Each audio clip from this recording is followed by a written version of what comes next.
On Tuesday night, I found 3 maintenance logs from March, all signed with my name, all for tunnel sections I'd never stepped foot in. Each had my ID number, 1742. My go-to note about loose rail ties, need to torque before Friday. Even the coffee smudge I always get from spilling my morning Dunkin' on the page. I know this sounds like I'm losing it, but I've done these inspections for 5 years. You don't forget which tunnels you've walked. Let me back up. I'm Carlos, 39, mechanical engineer for the MTA.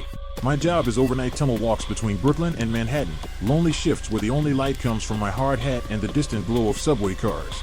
I'm pragmatic, fix a leak, tighten a bolt, call it a night, but I'm claustrophobic.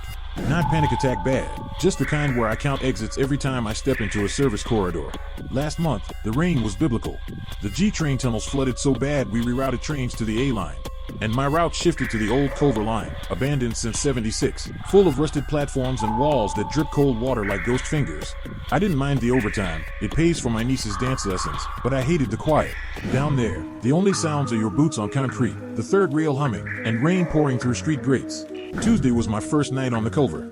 At mile marker 2.3, I hit a service corridor I checked last week, now sealed with a steel plate, fresh weld still smoking. I called dispatch. Maria, did anyone weld this corridor? I didn't report it. She paused. Carlos, you reported it yesterday. Your log says you did it yourself. My blood turned to ice. I'd been at my sister's that day, baking cupcakes for my niece's birthday. I told Maria. She said she was looking at my signature, my coffee smudge.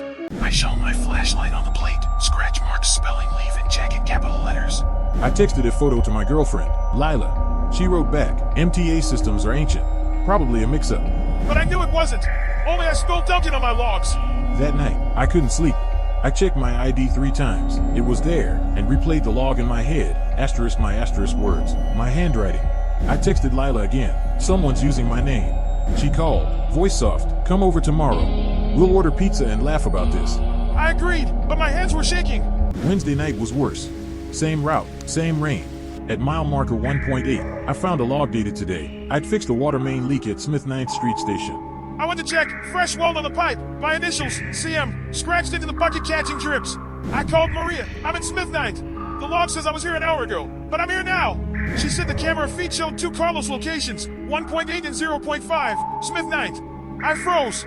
I walked to Smith 9th, the ghost station, platforms covered in dust, signs hanging crookedly. I shone my flashlight on the walls. More scratch marks. Help me. Then I heard it, asterisk my asterisk voice, echoing off the tiles. Carlos. I spun around. A figure in an MTA uniform stood on the platform, back to me. Same jacket, same stuffed boots. I called out, hey, who are you? It turned. My face, same brown eyes, same scar from when I fell off my bike at 12. But its expression was empty, like a mannequin. I stepped forward. What the hell? It didn't blink, didn't move, just stared. I reached for my radio. Maria, there's someone here. He looks like me. She said the camera showed I was alone. I looked back, gone. I ran, tripped over a rail tie, scraped my knee, dropped my flashlight. I crawled to the street, lungs burning, and sat on the curb for 20 minutes, shaking. Lila picked me up. She held me while I cried, something I haven't done since my dad died. Thursday morning, my supervisor Tom pulled me into his office. He'd seen the logs, the photos. I've known you 5 years, he said. You're not crazy, but we need proof. He assigned 2 guys, Javier and Mike, to walk with me that night. Thursday was a disaster. Rain flooded the tunnels up to our ankles.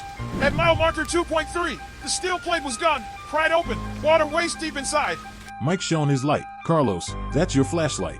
I picked it up, mud on the lens, just like I remembered losing it at Smith 9th. We reached Smith 9th. Javier said, I hear something. We stopped. My voice again. Help me. Louder. Closer. I stepped forward. The flashlight caught him, my doppelgänger, standing on the platform. Its eyes were black. No pupils. No irises. Carlos! Javier yelled. The figure ran into the floodwater. I chased, but the current pulled me down. I hit my head on a pipe. When I woke up, Tom was shaking me. We found your extra uniform in the locker room, he said. Covered in mud. Note says stop. I quit that day. It's been 3 weeks. I got a job at a Queens school, no basements, no tunnels. I don't go near subways. I sleep with a nightlight. I check my ID every morning. Yesterday, I got a letter. No return address. Inside, a log. My signature, my coffee smudge. Date, tomorrow. Note, I'm coming for you. Last night, I heard a noise outside my apartment. Peephole view, someone in an MTA uniform. Back to me. same jacket, same boots. I called the police. They said it's a prank, but I know. He's using my name, my face, my life, and he's not done. I'm moving next week to a place with no dark corners, but I'm scared. Because he knows where I live. He knows my name.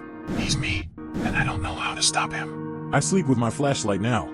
Dead battery, but I keep it on my nightstand, just in case. I know this sounds crazy, but I saw him. I heard him. And he's coming for me.